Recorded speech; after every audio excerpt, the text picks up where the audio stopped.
UP में सपा को तगड़ा झटका। बुक्कल नवाब समेत 2 एमएलसी का इस्तीफा। बुक्कल नवाब बोले, महसूस हो रही थी घुटन, मोदी योगी की तारीफ की। सपा नेताओं के इस्तीफे को लेकर बीजेपी पर भड़के अखिलेश यादव का एमएलसी तोड़ना राजनीतिक भ्रष्टाचार। बीजेपी के पास नहीं है जनता के सामने जाने की हिम्मत। सपा को टूटता देख अखिलेश यादव पर शिवपाल का हमला। कहा, अभी भी अखिलेश के पास है मौका, नेताजी को सौंपे नेतृत्व, नहीं तो उपेक्षित नेताओं के साथ बनाऊंगा सेकुलर मोर्चा। बीजेपी ज्वाइन करने की खबरों के बीच बीएसपी नेता अंबिका चौधरी ने दी सफाई। कहा, मैं कहीं नहीं जा रहा, मेरे लिए फैलाई जा रही है अफवाह। एसपी बीएसपी में बीजेपी की सेंधमारी पर बीएसपी सुप्रीमो मायावती का बयान। पावर के लिए बीजेपी कर सकती है सभी हदें पार। नीतीश कैबिनेट में आज 35 मंत्री ले सकते हैं शपथ। बिहार के सीएम नीतीश कुमार दोपहर 3 बजे कर सकते हैं कैबिनेट का विस्तार। गुजरात के मसले पर शाम 5 बजे चुनाव आयोग से मिलेगा कांग्रेस का प्रतिनिधिमंडल। चुनाव आयोग से करेगा बीजेपी की शिकायत। दिल्ली महिला आयोग ने विदेश मंत्री सुषमा स्वराज से मांगी मदद। रोजगार की तलाश में ओमान में फंसी 45 भारतीय महिलाओं की मदद के लिए लगाई गुहार। गोला बारूद ही नहीं, सेना में 52,000 जवानों अफसरों की भी है कमी। रक्षा राज्य मंत्री ने कहा, सरकार उठा रही है कदम। नॉर्थ कोरिया ने किया बैलिस्टिक मिसाइल परीक्षण। रेंज में आया अमेरिका। इस महीने में दूसरी बार किया गया परीक्षण। आपराधिक मानहानि मामले में दिल्ली के CM Kejriwal Patiala house court में नहीं हुए पेश। केजरीवाल ने मांगी पेशी से छूट। 11 दिसंबर को कोर्ट में पेश होने का दिया आदेश। दिल्ली के सीएम अरविंद केजरीवाल पर उनके वकील राम जेठमलानी ने हमला बोला है। राम जेठमलानी ने कहा कि खुद केजरीवाल ने ही कई बार उन्हें वित्त मंत्री अरुण जेटली के खिलाफ अपशब्द का इस्तेमाल करने को कहा था।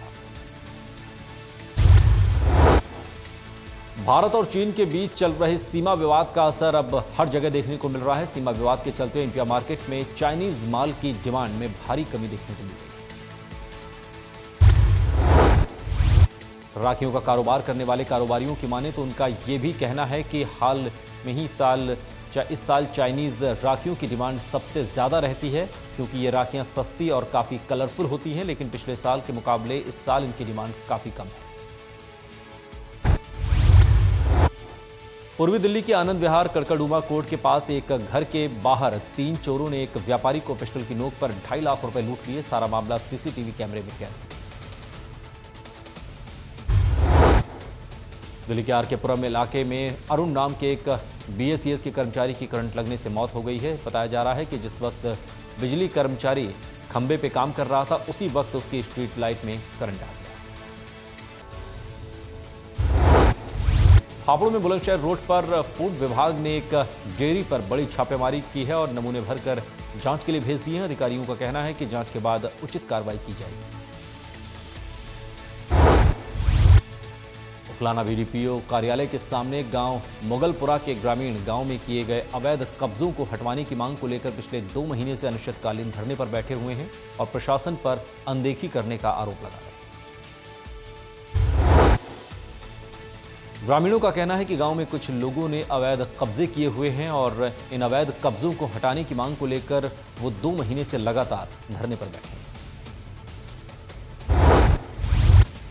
पलवल में मंदिर की भूमि पर बने दर्जनों अवैध मकानों को तोड़ने के विरोध में लोगों ने पुलिस पर पथराव और फायरिंग की है। इस मामले में पुलिस ने 18 नामजद सहित करीब 200 लोगों के खिलाफ विभिन्न धाराओं के तहत मुकदमा दर्ज कराया है।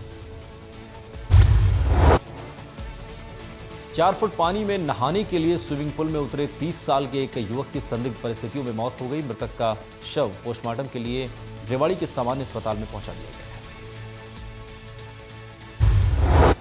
घटना दिल्ली जयपुर हाईवे स्थित गोल्डन हट रेस्टोरेंट की है, जहां दिल्ली के रहने वाले एक परिवार ठहरा हुआ था। अनीश वहां स्विमिंग पूल में नहाने के लिए उतरा था और जब काफी देर तक वो दिखाई नहीं दिया तो परिजनों ने उसे तलाशने की कोशिश की, लेकिन काफी देर बाद उसका शव स्विमिंग पूल में पड़ा मिला।